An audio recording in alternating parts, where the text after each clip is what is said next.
মাননীয় স্পিকার, আপনাকে ধন্যবাদ।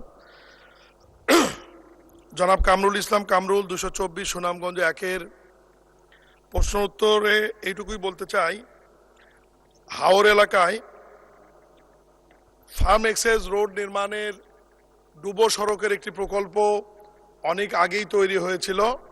প্রকল্পটি পরিকল্পনা মন্ত্রণালয় থেকে পুনরায় আমাদের মন্ত্রণালয়ে পাঠানো হয় স্টাডি করার জন্যে।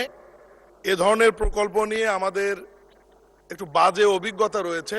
মাননীয় স্পিকার, আপনি নিশ্চয়ই জানেন কিশোরগঞ্জ জেলার হাওর এলাকায় নিকলি, অষ্টগ্রাম, মিঠামইনে যে সড়ক নির্মাণ করা হয়েছে, এই সড়ক নির্মাণের ফলে পানি প্রবাহ বন্ধ হয়ে বন্যার সময়, বর্ষার সময় বন্যা হয় এবং প্রাকৃতিক সৌন্দর্য এবং প্রকৃতির উপর আঘাত আনে।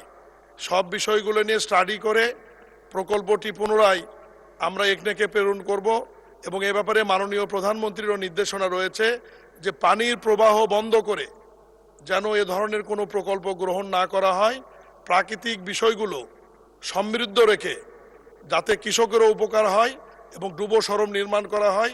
এই বিষয়ে মাননীয় প্রধানমন্ত্রীর নির্দেশনা অনুযায়ী আমরা নতুন প্রকল্প নির্মাণ করে একনেকে প্রেরণ করব এবং প্রকল্প বাস্তবায়ন অনুমোদিত হলে এরপরে এটা বাস্তবায়ন হবে। ধন্যবাদ মাননীয় স্পিকার।